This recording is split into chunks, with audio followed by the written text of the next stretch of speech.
আল্লাহুম্মা আমিন। রব্বানা যালামনা আনফুসানা ওয়া ইল্লাম তাগফির লানা ওয়া তারহামনা লানাকুনান্না মিনাল খাসিরিন। রব্বানা ইন্নানা আমান্না ফাগফির লানা যুনুবানা ওয়া কিনা আযাবান নার। রব্বিরহামহুমা কামা রাব্বায়ানি সগীরা ওয়া কুর রব্বিরহামহুমা কামা রাব্বায়ানি সগীরা। মহিয়ান গরিয়ান সর্বশক্তিমান আল্লাহ, তুমি তোমার কুদরতি নয়নে তাকায় দেখো হাজার হাজার মুসলমান নারী আর পুরুষ। আল্লাহ তাআলা 10টার আগেই মঞ্চে এসেছি, 10টার থেকে কথা বলা শুরু করেছি। দেখতে দেখতে কখন জানি 12টার কাঁটা পার হয়ে গেছে। দীর্ঘ সময় ধরে সূরা তওবার 24 নম্বর আয়াতের পরে ভিত্তি করে সংক্ষিপ্ত পরিসরে হলেও কথা বলেছি। সর্বশেষে তোমার পাগলদেরকে নিয়ে কোরআনের পথে থাকার জন্য শপথবদ্ধ হয়েছি। মেহেরবানি করে আল্লাহ আমাদের এই মাহফিল সকলের জন্য নাজাতের জরিয়া বানায়া দাও। আল্লাহ তাআলা এলাকার ঐতিহ্যবাহী প্রতিষ্ঠান দাড়িদহ ফাজিল মাদ্রাসা, ও মাবুদ এই মাদ্রাসাটা যদি টিকে থাকে প্রতি বছর শত শত আলেম এই মাদ্রাসার থেকে বেরিয়ে যাবে। আল্লাহ তাআলা আমি প্রথমে হেফজখানায় কিছুদিন পড়ার পরে এরপরে কওমি মাদ্রাসায় সময় দিয়েছি, তারপরে আলিয়ার থেকে ফারেক হয়ে বেরিয়ে এসেছি। আল্লাহ আমি আলিয়ার ছাত্র, এরকম একটা প্রতিষ্ঠানে দীর্ঘদিন আমাকে ক্লাস করতে হয়েছে, হুজুরদের কাছে সবক দিতে হয়েছে। প্রতিষ্ঠান যদি টিকে থাকে আল্লামা সাঈদীর মতন আলেম এই প্রতিষ্ঠান থেকে বেরিয়ে আসবে। আল্লাহ দাড়িদহ ফাজিল মাদ্রাসাকে আল্লাহ তুমি কবুল এবং মঞ্জুর করে নাও। এই মাদ্রাসার যাবতীয় সমস্যা গায়েব থেকে সমাধান করে দাও। আল্লাহ এই মাদ্রাসার কমিটিকে তুমি কবুল করে নাও। জন্মলগ্ন থেকে আজ পর্যন্ত এই মাদ্রাসার যত কমিটির সদস্য মারা গেল নতুন হলো, সবাইকে তুমি কবুল করে নাও। এই মাদ্রাসায় যিনি জমিদান করেছেন, আয় আল্লাহ আজকের আমার সৌভাগ্য হয়েছে তার বাড়িতে বসার, তার বাড়িতে বসে রাতের খানা খেয়েছি। ও মাবুদ ওই পরিবারের সবাইকে আল্লাহ তুমি কবুল এবং মঞ্জুর করে নাও। আল্লাহ তাআলা এই এলাকার সবাইকে আল্লাহ মাদ্রাসামুখী বানায়া দাও। এই মাদ্রাসার সমস্যা দূর করার জন্য যে যতটুকু পারি দান করেছি সকল দাতার দানগুলো তুমি কবুল করে নাও। এই মাদ্রাসার আল্লাহ তুমি দয়া করে নাম সুনাম যশ খ্যাতি গোটা বাংলাদেশময় ছড়িয়ে দাও। মাদ্রাসার শিক্ষক কমিটিকে কবুল করে নাও, মাদ্রাসার ছাত্র ছাত্রীদের কবুল করে নাও। দাখিল আলেম ফাজেল পরীক্ষায় যারা অংশগ্রহণ করবে সম্মানের সহিত মর্যাদার সহিত উত্তীর্ণ হয়ে আমাদের কাছে ফিরে আসার তৌফিক দাও। গভীর জনিতে হাত তুলেছি আল্লাহ, হাজার হাজার মানুষ, কত লোকের মা নাই, কত লোকের আব্বাজান দুনিয়ার থেকে বিদায় হয়ে গেছে। মলমল মাটি বুকের পরে করে নিয়ে মা জননী কাদার পরে ধুলার পরে ঘুমায় আছে, মাথায় বালিশ নাই, বেডশিট নাই, নরম বিছানা নাই। যে মা নিজের গালের খাওয়াগুলো আমারে খাওয়ালো, যে মা বিপদে পড়লে সারা রাত চৌকিদারের ভূমিকা পালন করে আমার মাথার কাছে বসে ডিউটি করলো, ও বাবু সেই মা আজকে কবরে শুয়ে আছে যাদের আল্লাহ আমি গুনাহগার দোয়া করতেছি আমাদের মা জননীদেরকে মাফ করে দাও। আমি বাবা যখন আমি আয়না ঘরে ছিলাম, যখন আমি রিমান্ডে ছিলাম, সন্তানগুলো কেঁদেছে, আমি আয়না ঘরে রিমান্ডে বসে বসে সন্তানদের কথা ভেবেছি। আমি যখন ছোট ছিলাম পরনে কাপড় ছিল না, মাথায় তেল ছিল না, পেটে খাবার নাই, বাবা আমার হন্যের মতন খুঁজেছে আমার মুখে হাসি ফুটানোর জন্য। ও বাবু সেই বাবা অনেকের কবরে ধরা পড়ে গেছে, আমার বাবা সহ সকলের বাবাকে তুমি মাফ করে দাও। দাদা দাদি নানা নানি আত্মীয় স্বজন মাতৃকুলে পিতৃকুলে শ্বশুরকুলের মানুষগুলো যারা আমাদের জন্য ঘর বাড়ি করে গেল, জায়গা জমি কিনে রেখে গেল, আল্লাহ অনেকেই কবরে শুয়ে গেছে। আমি মোসাফের দোয়া করতেছি আল্লাহ যাদের আপনজন কবরবাসী হয়ে গেছে তাদের সবাইকে আল্লাহ মাফ করে দাও। দীর্ঘ 15-16টা বছর আমরা কেঁদেছি, রাস্তায় কেঁদেছি, ফাঁকা জায়গায় কেঁদেছি, বিভিন্ন জায়গায় পালিয়ে থেকে থেকে কেঁদেছি, মসজিদে কেঁদেছি। একটা সুযোগ আমাদের কাছে এসেছে, আল্লাহ এই সুযোগটা তুমি হাতছাড়া করে দিও না। আল্লাহ দীর্ঘ 53টা বছর বিভিন্ন সরকার ক্ষমতার মস্তদে বসে দেশের শান্তির জন্য চেষ্টা করেছে, শান্তি দিতে পারে নাই। আল্লাহ একটা বারের জন্য কোরআনওয়ালাদের হাতে একটা ক্ষমতা দাও বাবুদ। কোরআনওয়ালারা দেশ শাসন করতেছে দেখার তৌফিক দিয়ে দাও। কোরআনওয়ালাদের দিয়ে এই 56,000 বর্গ কিলোমিটারের ভিতরে একটা শান্তির বাতাস প্রবাহিত করে দাও। আগামী নির্বাচনে কোরআনপন্থীরা যেন ক্ষমতায় যেতে পারে তৌফিক দিয়ে দাও। কোরআনপন্থীদের দ্বারা এদেশের মানুষ শান্তি ভোগ করতে পারে এমন একটা পরিবেশ তৈরি করে দাও। আমার সোনার বাংলাদেশকে সোনার বাংলার মতন গড়ে তোলার তৌফিক দান করে দাও। আল্লাহ আমাদের সবাইকে ঈমান আমলে বরকত দিয়ে দাও। আমাদের সবাই ঈমান আমলে বরকত দিয়ে দাও।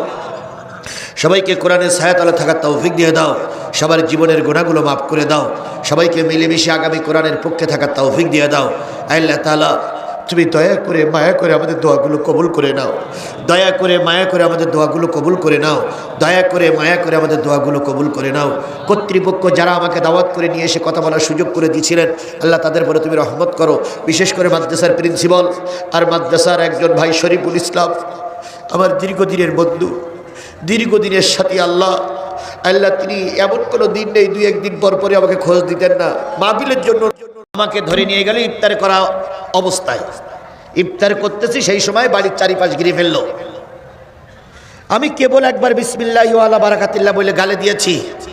রোজার মাস, সবাই এসে আমাকে ধরে বলতেছে, হুজুর আপনি আজিজুল ইসলাম জিহাদি? জি। ওসি সাহেব আপনাকে সালাম দিচ্ছে। তাই আমি বললাম ওসি সাহেব সালাম দিল, তাই ইফতারের সময় কেন? তা বলতেছে না হুজুর এখনই যেতে হবে। এবার আমার হাত ধরে বলতেছে, হুজুর আপনি কি আফগানিস্তানে যুদ্ধ করতে গেলেন? তাই বললাম কেন? আচ্ছা আপনার নামের শেষে জিহাদি কেন? আমার মা বললেন, না বাবা, ছোটবেলার থেকে লোক জিহাদি জিহাদি ডাকে, তাই সেই পরিচয় পরিচিত। আমাকে ধরা হলো। ভাই ওই আয়না ঘরের কথা কি বললো, আমার জীবনের কথাটা বলতেছে। আমাকে ধরা হলো, নামাজ পড়তে চাইলাম। ওরা একজন লোক, 15-16 জনের ভিতরে একজন লোক আমার সঙ্গে নামাজ পড়লো। নামাজ পড়ে বেরোনোর পরে আমাকে পায়জামা পাঞ্জাবি টুপি পরায়ে হাত কড়া পরালো। পরানোর পরে মোটরসাইকেলের মাঝখানে একজন ড্রাইভার, পিছনে একজন, আমাকে নিয়ে ওরা পাজা করে ধরলে আমি যেন দৌড়ায় যেতে না পারি। আমার জীবনের কথা বলতেছি। এরপর আমাকে থানায় নিয়ে যাওয়া হলো। থানায় রাখলো। ওখানে একজন পুলিশের আচরণ আমি ভালো পেয়েছিলাম, আল্লাহ পাক তাকে মাফ করে দিক। তাকে বলেছিলাম, ভাই ইফতারি করে পানি খাওয়ার সুযোগ পাইনি, একটু পানির ব্যবস্থা যদি করতেন। উনি দোকান থেকে একটা পানি আর একটা পাউরুটি কিনে দিলেন। দেওয়ার পরে ওখান থেকে আমাকে নিয়ে আর এক ঘরে নিয়ে যেয়ে এরকম বেঞ্চির হাতুলির সঙ্গে আমাকে বেঁধে রাখলেন। কিছুক্ষণ পরে এশার আজান দিল। এশার আজান দেওয়ার পরে আমি বললাম, ওনারা বললেন যে বাথরুমের কাজ থাকলে আপনি বাথরুম সেরে নেন। আমাকে একটা টয়লেটের ভেতরে নিয়ে গেল। ভাই সত্যি কথা, আমার জীবনের কথা কোরআন শরীফ থেকেই বলতেছি। এরপরে বাথরুমের ভিতর থেকে বেরি করে আমার চোখ বাঁধলো। আমি কই চোখ বাঁধতেন কেন? কয় কোনো কথা নেই, আপনাকে এখান থেকে জেলায় নিয়ে যাওয়া হবে। থানার থেকে আমাকে জেলার জন্য গাড়িতে রওনা হলো। সামনে একটা গাড়ি, মাঝখানে আমার গাড়ি, পিছনে আরেকটা পুলিশের গাড়ি। 3টে গাড়ি। পুলিশের যে সাইরেন, পুলিশের যে বাঁশি, ওই বাঁশি বাজাতে বাজাতে আমাকে নিয়ে যাওয়া হলো জেলায় নেওয়ার পরে ডিবি অফিসে আমাকে নিয়ে যাওয়া হলো রাত 12টার ভিতরে। এই 12টা পর্যন্ত সমস্ত জেলার আনাচে কানাচে এখানে সেখানে ঘোরানোর পরে এবার 12টার সময় আমাকে ডিবি অফিসে নিয়ে যাওয়া হলো। আমার জীবনের কথা বলছি। তাহলে ওখানে আমার চাইতে কঠিন অবস্থা যারা পার করেছে তাদের কি হয়েছে ভাই? তাদের জীবনটা কত কষ্টের ছিল। এরপরে আমাকে ওখানে রেখে রাত 12টার পরে এবার এসপি সাহেব আসলো, ডিসি সাহেব আসলো, এডিশনাল এসপি আসলো। আমার চোখ বাঁধা একটা টুলির পরে বসাই রাত 4টা পর্যন্ত আমাকে জিজ্ঞাসাবাদ করলো। এরপরে প্রথম দিন গেল, দ্বিতীয় দিন গেল, তৃতীয় দিন এই একই রকম জিজ্ঞাসাবাদ। কখনো হুইল চেয়ারে বসায়, কখনো চোখ বাঁধে, কখনো ধাক্কা দিয়ে ফেলেই দেয়, কখনো বিভিন্ন প্রশ্ন করে।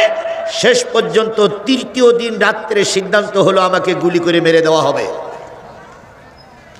আমাকে বের করলো। বের করার পরে বলতেছে, হুজুর আপনার কোনো খাওয়ার নিয়ত আছে, কিছু খেতে চান? আমি বললাম না। আপনার মৃত্যুর পরে কোথায় কবর দেওয়া হবে সে জায়গাটা কি বাজেট করা আছে? আমি বললাম আমার বাবা শুয়ে আছে, আমার মা শুয়ে থাকবে যেখানে, সেখানেই আমার গ্রাম্য কবর স্থানে আমাকে কবর দিবেন। আপনার ছেলে মেয়েদের কাছে কিছু বলতে চান? আমি বললাম স্ত্রীর কাছে এই, ছেলের কাছে এই, সব কিছু বলে দিলাম। বলে দেওয়ার পরে বলল, হুজুর চলেন, আপনাকে নিয়ে যাচ্ছি, হয়তো আজকে রাত্রি আপনাকে মেরে দেওয়া হবে। বলুন, আমার জায়গায় যদি আপনি থাকতেন, আমার এই জায়গায় যদি আপনি থাকতেন, আপনার অবস্থাটা কি হতো? আজকে যে আপনারা বলেন, কিছু কিছু লোক বলেন যে হুজুর আওয়ামী লীগের বিরুদ্ধে কিছু বলার দরকার নাই, কিছু কিছু লোক বলেন আওয়ামী লীগের বিরুদ্ধে কিছু বলার দরকার নাই। এখন যদি ফেরাউনও বেশি থাকতো, এই ফেরাউন এই আওয়ামী লীগের কাছে হার মানতো। এখন যদি নমরুদ বেশি দেখতো, এই আওয়ামী লীগের কাছে নমরুদও হার মানতো। কথা বলেন ঠিক না বেঠিক? এই আওয়ামী লীগ 15.5 বছর ক্ষমতায় ছিল, এই 15.5 বছর বাংলাদেশে ইবলিশ শয়তান ছিল না? ইবলিশ শয়তান পালাই গেছিল, কারণ শেখ হাসিনার বুদ্ধির কাছে ইবলিশ শয়তান ফেল। এরপরে আমার কথা বলতেছে, আমি একজন ছোট মানুষ। জামাত ইসলাম, বিএনপি বলেন, কোনো রাজনৈতিক দলের কোনো থানার নেতা আমি নই, জেলার নেতা আমি নই, আমি একজন বক্তা, কোরআনের আলোচনা করি। তাই আমার বেলায় যদি এই অবস্থা হয়, তাহলে শিবিরের ছেলেদের নিয়ে কি টর্চারিং, কি অত্যাচার চলেছে। বাংলাদেশ জামাত ইসলামের নেতাদের চোখ তুলে ফেলা হয়েছে, তাহলে তাদের কি অত্যাচার করা হয়েছে। এরপরে আমাকে নিয়ে যাওয়া হলো, নিয়ে যেয়ে একটা সম্পূর্ণ লোকালয় শূন্য, রাত তখন 3টা বাজে, একটা লোকালয় শূন্য জায়গায় নিয়ে আমাকে নামাই দেওয়া হলো। হাত কড়া পরা, পায়ে বেড়ি পরানো, আমাকে কেবলার দিক ফিরে দাঁড় করাই দেওয়া হলো, চোখ বাঁধা। পিছনে পিছনে রাইফেলের ব্যানট বলেন, রাইফেলের মাথা বলেন, বন্দুকের মাথা বলেন, আমার পিছনে ঠেকানো হলো।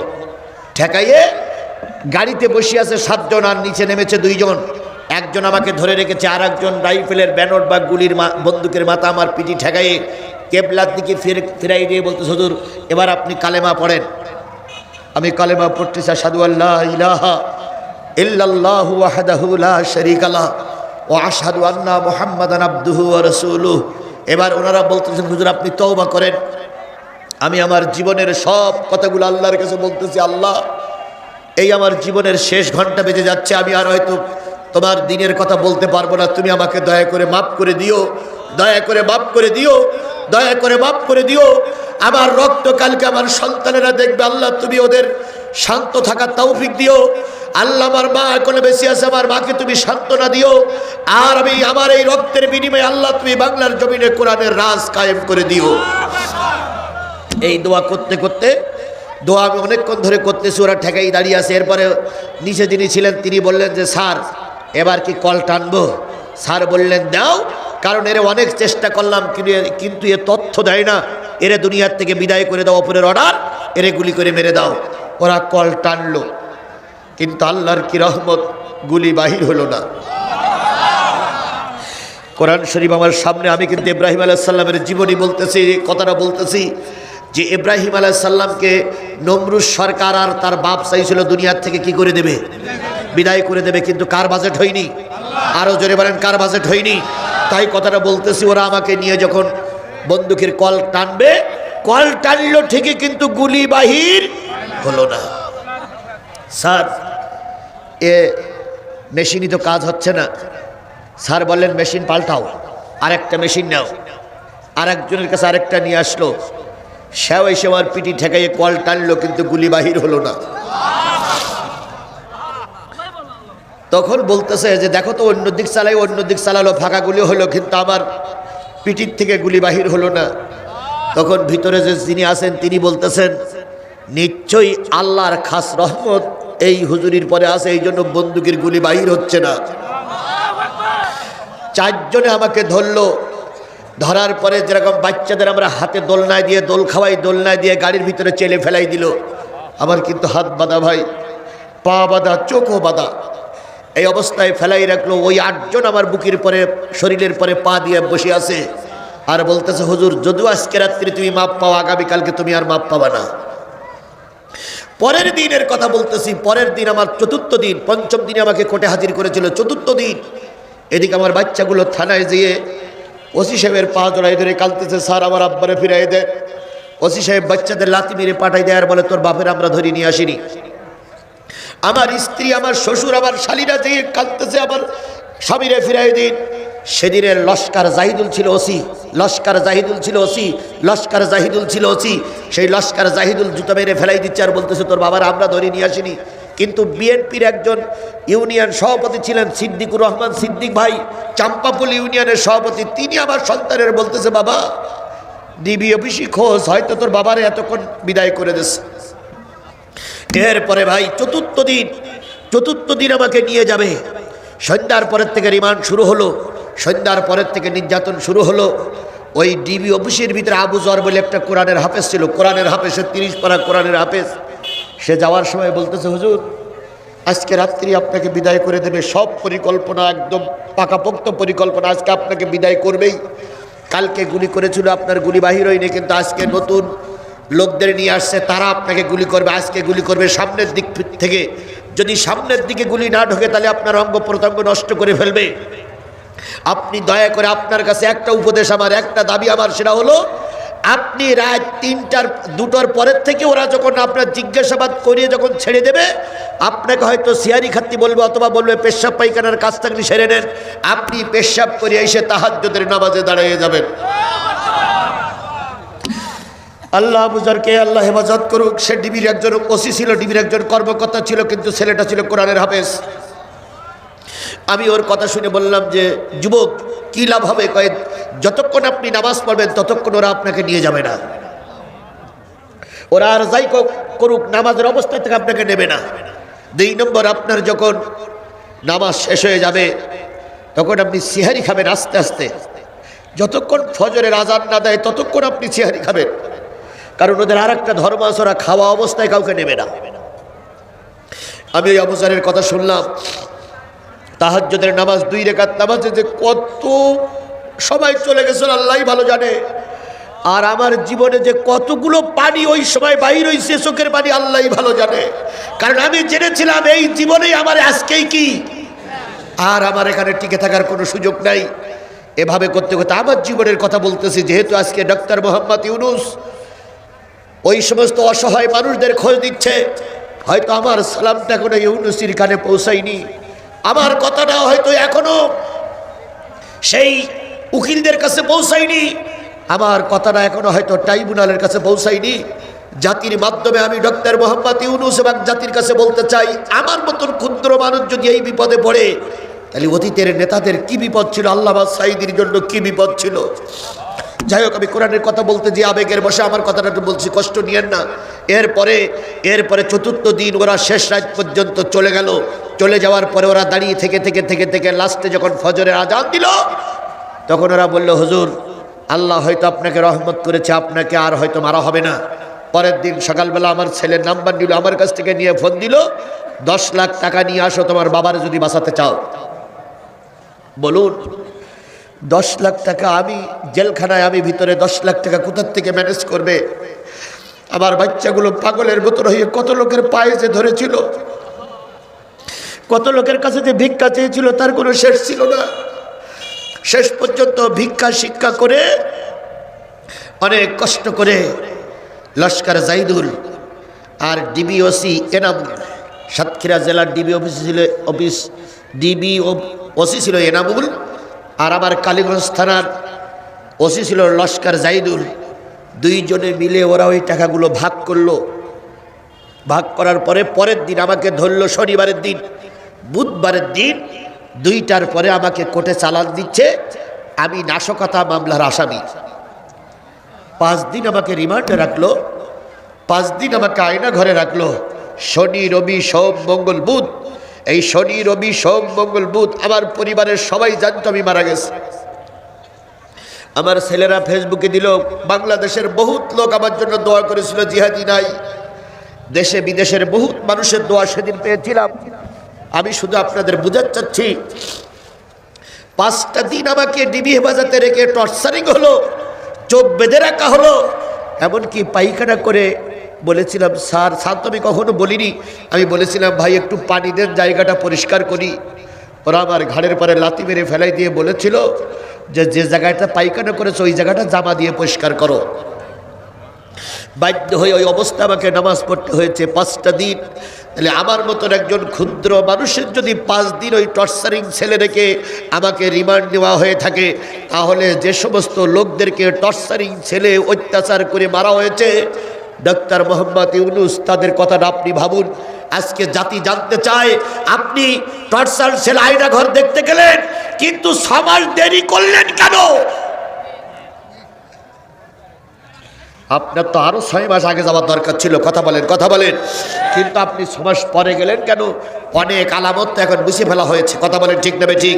আমার ভাইরা একটু কষ্ট পেয়েছেন মনে হয় আপনারা, কারণ আমার জীবনের কথা ভাইরে, অনেক কষ্ট করে অনেক ঘাত প্রতিঘাত পেরিয়ে এ পর্যন্ত এসেছি। যত বক্তা আপনার কাছে ওয়াজ করতে আসুক, একজন বক্তাকে আপনি জিজ্ঞেস করবেন যে ভাই, অনেক বক্তার জীবনে কষ্ট আছে, মার খেয়েছে, অনেক অপমান হয়েছে, কিন্তু আমার মতন কষ্টের ভিতরে কেউ ছিল কিনা আমি জানি না। তারপরে জিজ্ঞেস করবেন। আমার আলোচনার বিষয় হলো, নমরুদ চাইলেন ইব্রাহিমের মুখ বন্ধ করবে, আর আল্লাহ চাইলেন ইব্রাহিমের দ্বারা ধর্মের কাজ করেই নেবেন।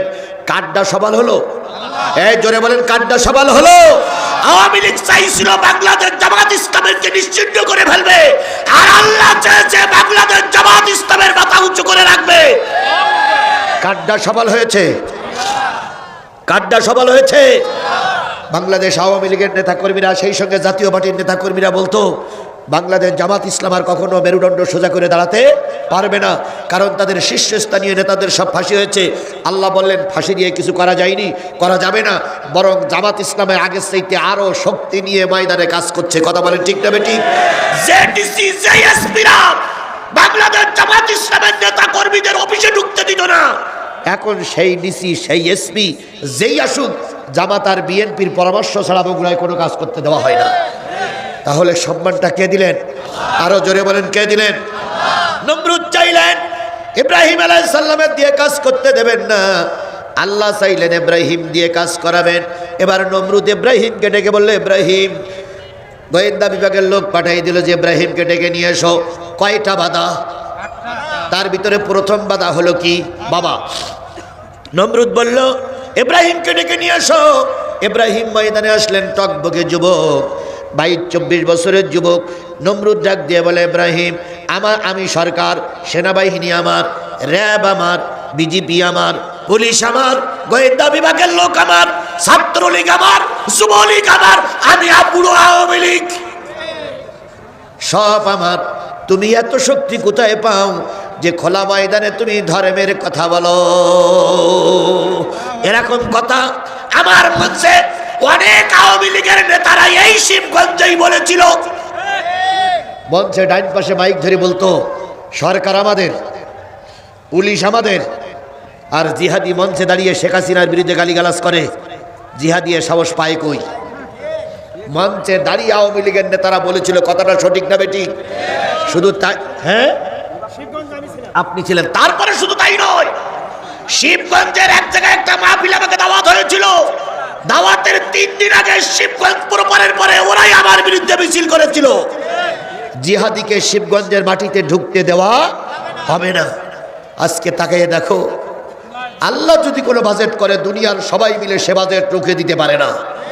আল্লাহ বাজেট করেছিল দাড়িদার মাদ্রাসার সামনে জিহাদি তাফসির করবে। তোমাদের সেই সব কিছু চক্রান্ত নস্যাৎ হয়ে গেছে। জিহাদি ঠিকই দাড়িদহ মাদ্রাসার সামনে তাফসির করছে। কথা বলেন, ঠিক না বেঠিক? খেলাকার আরো জোরে বলেন। নমরুদ বললেন, ইব্রাহিম, কোথায় পাবে তো শক্তি, যেহেতু সব আমার? ইব্রাহিম আলাইহিস সালাম মিসকে হাসি দিয়ে বললেন, নমরুদ, ক্ষমতার অহংকার করো না, সকল ক্ষমতার উৎস হলো আল্লাহ। সকল ক্ষমতা কার হাতে? তুমি আজকে মাতবারি করতেছ, তোমার এই মাতবারি আজকে আছে, কালকে থাকবে না। একদিন তোমার মাতবাড়িটা তোমার হাত থেকে ছুটে যাবে, একদিন তোমার হাতে কোনো মাতবাড়ি থাকবে না। এবার নমরুদ ডাক দিয়ে বলে, ইব্রাহিম, তুমি কার ক্ষমতার বলে এত জোর দেখাও? ইব্রাহিম কার কথা বললেন? আরো জোরে বলেন, কার কথা বললেন? বিশ্বাস করুন, কোরআন শরীফ আমি শপথ করে বলতেছি, সেদিন আমার বিশ্বাস ছিল, আল্লাহ তুমি যদি আমার উঠায় নাও, আমাকে শহীদ হিসাবে কবুল করিও, আর যদি তুমি আমার হায়াত থেকে থাকো, ওদের বন্দুকের গুলিতে আমার কোনো ক্ষতি হবে না। ইব্রাহিম আলাইহিস সালামের ক্ষুদ্র একজন উম্মত, আমি ইব্রাহিমের অনুসারী, আমি আমার অত বড় ঈমান নেই, ইব্রাহিম আলাইহিস সালামের মতন নবীদের মতন অত বড় ঈমান নেই, কিন্তু সেদিন ঈমান পাকাপোক্ত হয়েছিল যেদিন পুলিশ আমাকে ধরে অত্যাচার করেছিল। আর আপনি ঈমানদার কি বেঈমান বোঝা যাবে এরকম পরীক্ষার সম্মুখীন হলে। যার পরীক্ষা দিয়েছে আল্লামা সাঈদী, যে পরীক্ষায় উত্তীর্ণ হয়েছে মতিউর রহমান নেজামী, যে পরীক্ষায় উত্তীর্ণ হয়েছে আব্দুল কাদের মোল্লা, কথা বলেন ঠিক না বেঠিক, যে পরীক্ষায় উত্তীর্ণ হয়েছে আলী আহসান মোহাম্মদ মুজাহিদ, ফাঁসির কাস্টে ঝুলতেছে, একজনের বাইরে বের করে রক কাটতেছে, আর একজন কোরআন তেলাওয়াত করতেছে। ওই আলী হাসান মোহাম্মদ মুজাহিদের কাছে দিয়ে পুলিশের গোয়েন্দা বিভাগের লোকেরা বলতেছে, এখনই তো সালাউদ্দিন কাদের চৌধুরীর ফাঁসি হয়ে গেল, দেখেন রক কোটে অ্যাম্বুলেন্সে বাহির করে নিয়ে যাচ্ছে, আপনি এখনও সরকার প্রধানের কাছে ক্ষমা ভিক্ষা চান, হয়তো আপনার ক্ষমা হতে পারে। আলী হাসান মোহাম্মদ মুজাহিদ মিসকে হাসি দিয়ে বলেছিল, ভাই তোমরা তোমাদের কাজ করো, আমি আমার নাকে জান্নাতের গন্ধ পাচ্ছি। এগুলো যেমন তেমন লোকের পক্ষে বলা সম্ভব নয়, কথা বলেন ঠিক না ঠিক। প্রকৃত যারা ঈমানদার তারা ছাড়া এ কথা বলতে পারে। আমাদের ঈমান অত মজবুত ছিল না, তারপর আমরা কেঁদেছিলাম কার কাছে?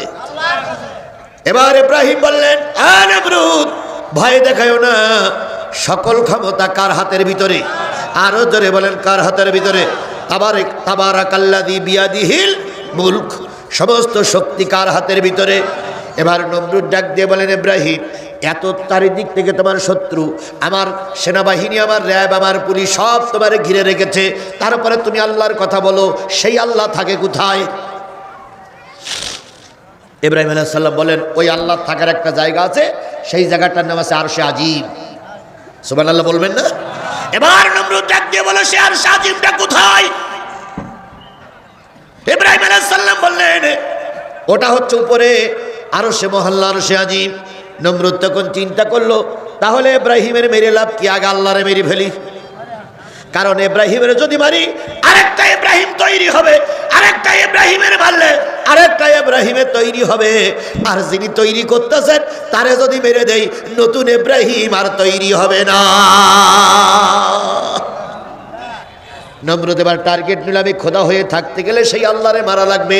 ওই আল্লাহর মারার জন্য শগুনের পরে ভর করে নমরুদ মারার জন্য পরিকল্পনা নিয়ে আকাশে উঠলো। অনেক দূর যাওয়ার পরে চিন্তা করলে, এখান থেকে যদি আমি ওই শগুন একটা হার্টফেল করে অথবা স্ট্রোক করে, তাহলে শগুনও মারা যাবে, আমিও মারা যাব, আমার কাজ শেষ। ওইখান থেকে তীর ধনুক নিক্ষেপ করলো, ধনুকের মাথায় তীর দিয়ে নিক্ষেপ করলো। আমার আল্লাহ দেখেন কত বড়, কত বড়, কত বড় প্রভু, কত বড় মালিক। তিনি বললেন, ফেরেশতা আমার বান্দা যদিও আমার শত্রু, কিন্তু মনে বড় আশা নিয়ে আসছে আমারে মারবে,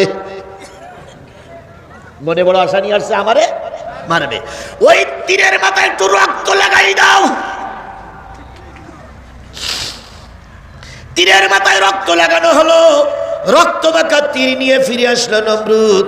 এসে বলতেছে, ইব্রাহিম তোমার আল্লাহর নাই, তোমার আল্লাহ ফুটা হয়ে গেছে।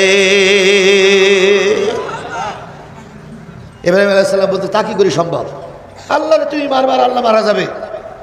কয়, যদি বিশ্বাস না হয় তোমার সামনেই তো গেলাম শুকনো তীর নিয়ে, এখন দেখো তো তীরের মাথায় রক্ত আছে কিনা। ইব্রাহিম আলাইহিস সালাম দেখে আসলে তীরের মাথায় রক্ত। দেখুন তো শগুনির মারে শিখানো হয়, তাও তো না, তাহলে রক্ত আমি পাইলাম কোথায়? এরপরে কি তোমার বিশ্বাস হয় না?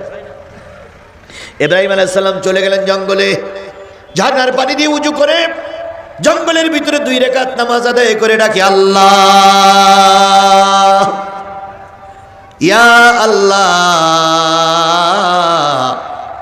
ইয়া আল্লাহ ইয়া আল্লাহ।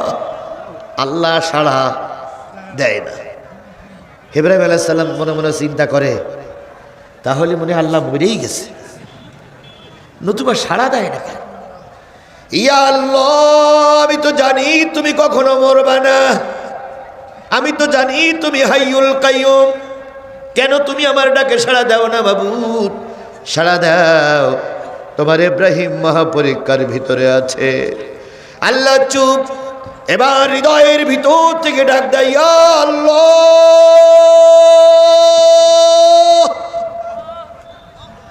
আল্লাহ কয়, ইব্রাহিম কি খবর? আল্লাহ তুমি এখনো বেঁচে আছো? সুবহানাল্লাহ। আরেকটু জোরে বলা যাবে না সুবহানাল্লাহ? আল্লাহ কয়, তোমার কি মনে হয় কয় আল্লাহ নমরুদ যে বললো তোমারে ফুটা করে দিয়েছে। আল্লাহ কয় ইব্রাহিম তুমি নমরুদের দরবারে চলে যাও, নমরুদকে বলো নমরুদ জীবনে যা করেছো এবার তার প্রতিশোধের জন্য অপেক্ষায় থাকো। আল্লাহ এতদিন খেলেছিল সাধারণ খেলা, এতদিন তুমি খেলা করার জন্য আল্লাহরে ডাকতে, আল্লাহ খেলেছে সাধারণ খেলা, এবার আল্লাহ তোমার সঙ্গে খেলবে চূড়ান্ত ফাইনাল খেলা।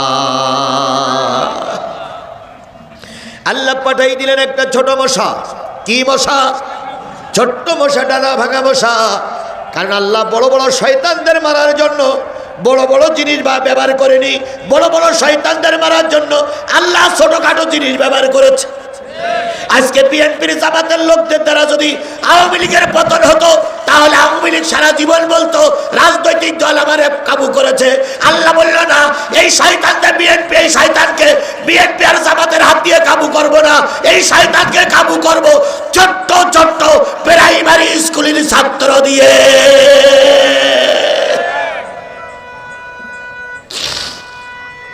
আমার ভাইয়েরা, আল্লাহ পাঠাইলেন ঘোড়া মশা।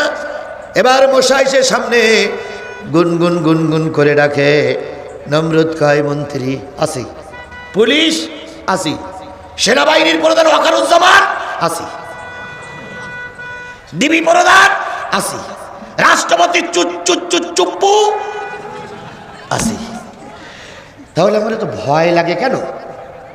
এই যে মশা ডাকে আর নাকের পাশে এ পাশে পাশে চলে যায়, আমার মনে হচ্ছে এ মশা যেন আমার এটা কি একটা করবে। সুবহানাল্লাহ বলবেন না? সুবহানাল্লাহ বলবেন না? এত বড় নেতা আল্লাহ মারবে খোলা মশা দিয়ে। মশা এক পর্যায়ে নাকের ভিতরে ঢুকেছে,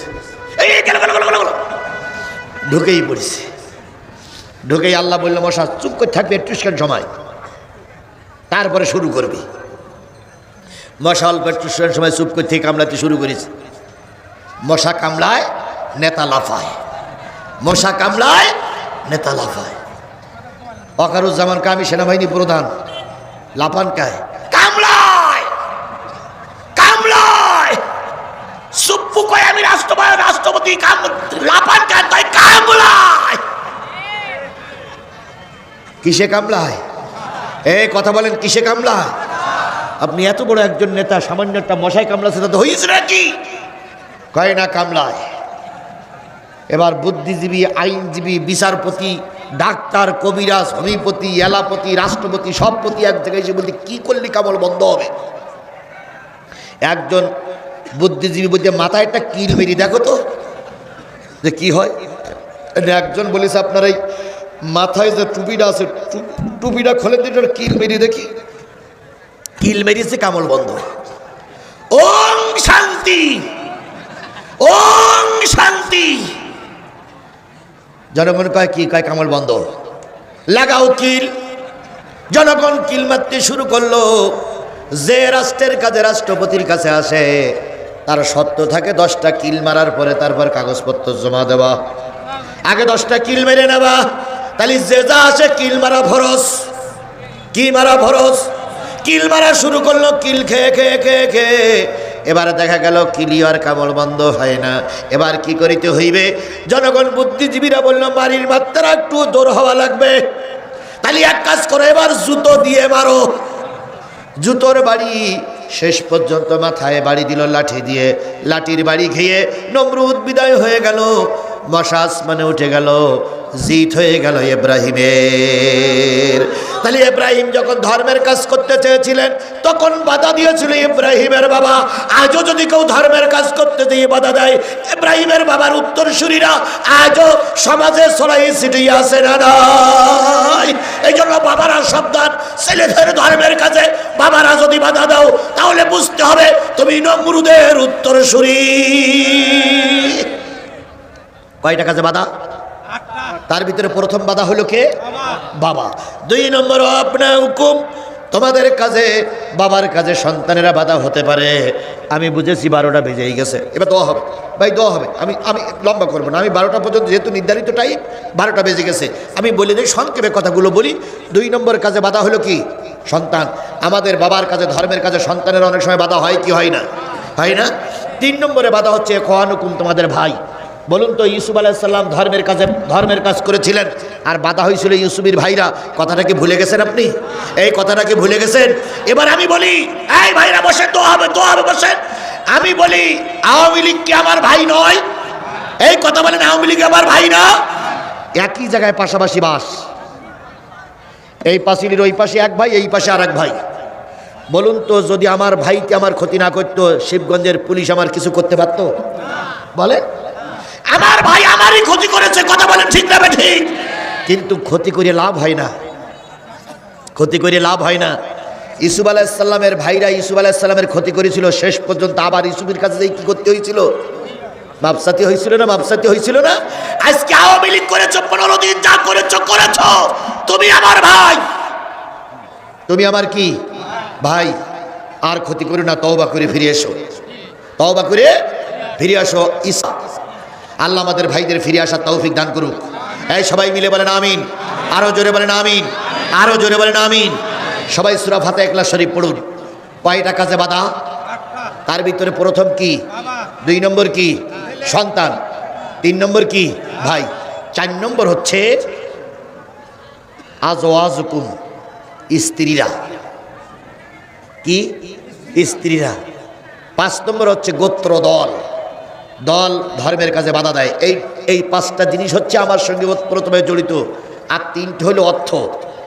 3টে অর্থের ভিতরে একটা অর্থ হচ্ছে মাল, যা তোমরা কষ্ট করে উপার্জন করেছো, এই মাল তোমরা দিতেও চাও না, আবার মাল রেখে তোমরা যুদ্ধের ময়দানে যেতেও চাও না। তাহলে মাল ইসলামের পথে খরচ করতে হবে, কার নির্দেশ? যদি মাল আঁকড়ে ধরে রাখো, তাহলে ওই মাল একদিন তোমার জন্য কষ্টের কারণ হতে পারে। এই জন্য মাল তোমার ধর্মের কাজে বাধা। 2 নম্বর বাধা হচ্ছে ব্যবসা। যে ব্যবসা তুমি করতেছো, দোকান করে রেখেছো, এখন ইসলামের কাজ করতে গেলে ওই ব্যবসা ছেড়ে তুমি যেতে চাও না। আর সর্বশেষ যেটা বাধা, সেটা হচ্ছে সুন্দর বাড়ি করেছো। আমি চিন্তা করছি, এখন যদি জিহাদে যাই, এখন যদি ময়দানে মিছিল করি, তাহলে জেলখানায় যাবো, এই বাড়ি আমার আর থাকা হবে না। তাই বাড়ির মহব্বতে তুমি মিছিলে যাও না, বাড়ির মহব্বতে তুমি ধর্মের কাজ করো না। আল্লাহ বলেন, এই বর্ণিত 8টা জিনিস যদি আল্লাহ, রসুল এবং দিন কায়েমের পক্ষে চাইতে তোমার কাছে প্রিয় হয়, তাহলে আল্লাহর পরবর্তী নির্দেশ আসা পর্যন্ত অপেক্ষা করো, আল্লাহর নির্দেশ আসবেই। সুতরাং আমরা আজকের থেকে এখানে যারা আছি সবাই নিয়ত করব, যতদিন বেঁচে আছি কিসের পক্ষে? কারা কারা কোরআনের পক্ষে থাকতে রাজি আছেন? 2 হাত উঁচু করে আল্লাহরে দেখান। জোরে একটা তাকবীর হবে, নারায়ে তাকবীর। আরো জোরে নারায়ে তাকবীর। আল্লাহ আমাদের সবাইকে কোরআনের পক্ষে কবুল করুক। সকলে মিলে বলুন আমিন। আগামী 16ই ফেব্রুয়ারি আমার আরেকটা মাহফিল আছে, রোজ রবিবার। 16ই ফেব্রুয়ারি আরেকটা মাহফিল আছে শিবগঞ্জ বন্তে ঘড়ি, উত্তরপাড়া বাইতুন নূর জামে মসজিদ। চেনেন আপনারা? শিবগঞ্জ বন্তে ঘড়ি থানার পাশে। হ্যাঁ, তাহলে খেলা ওই দিন হবে, খেলা হবে। কিবার বলেন তো? আজকে কিবার?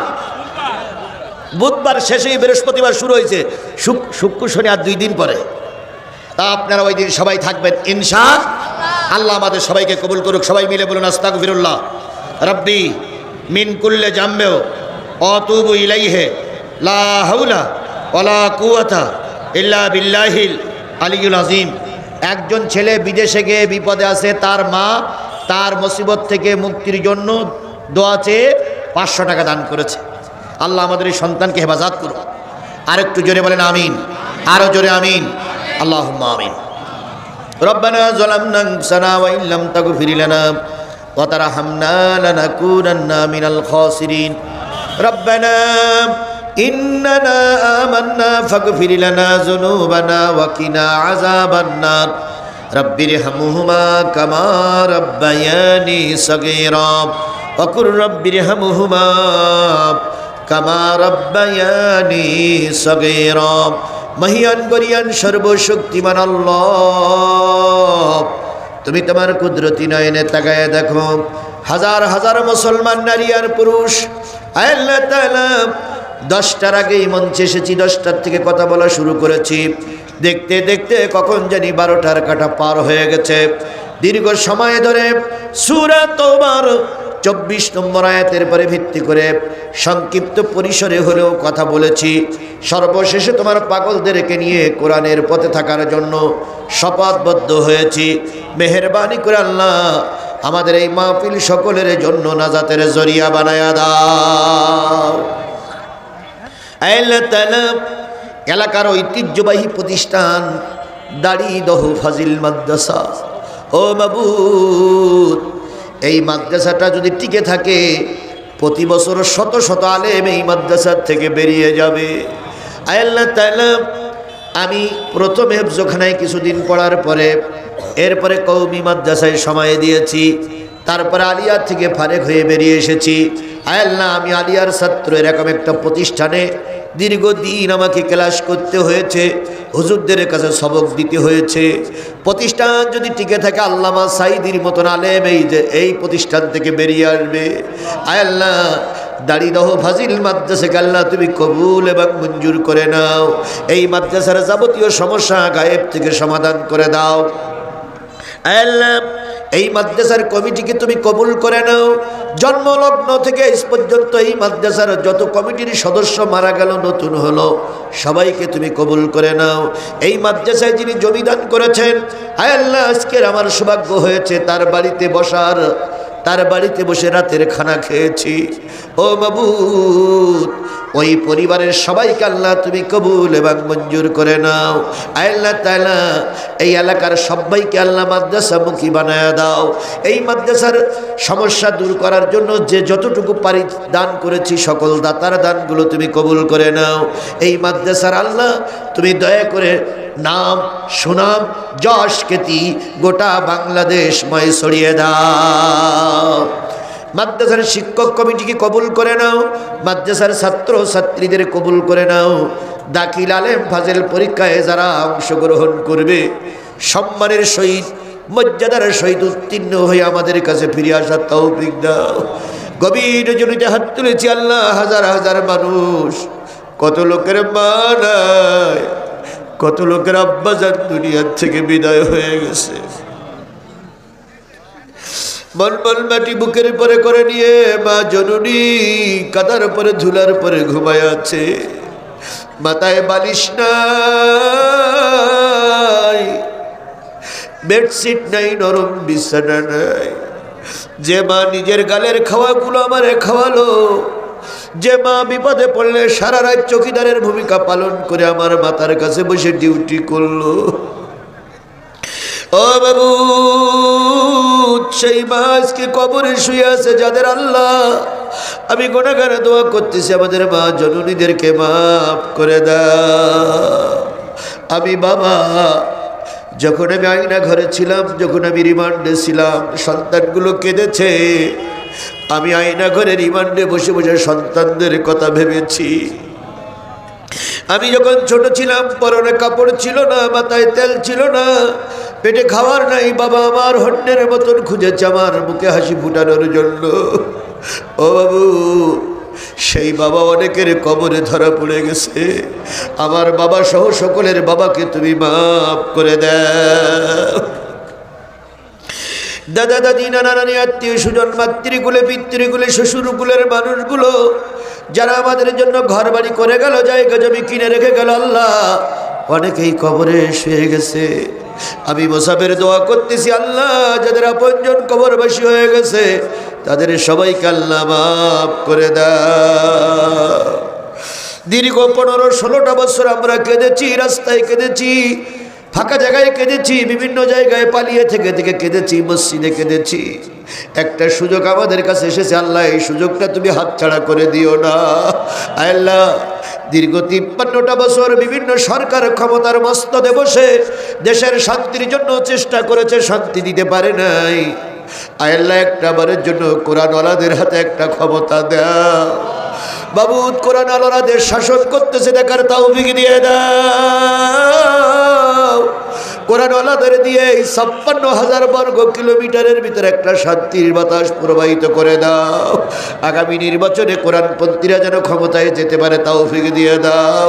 কোরআনপন্থীদের দ্বারা এদেশের মানুষ শান্তি ভোগ করতে পারে এমন একটা পরিবেশ তৈরি করে দাও। আমার সোনার বাংলাদেশকে সোনার বাংলার মতন গড়ে তোলার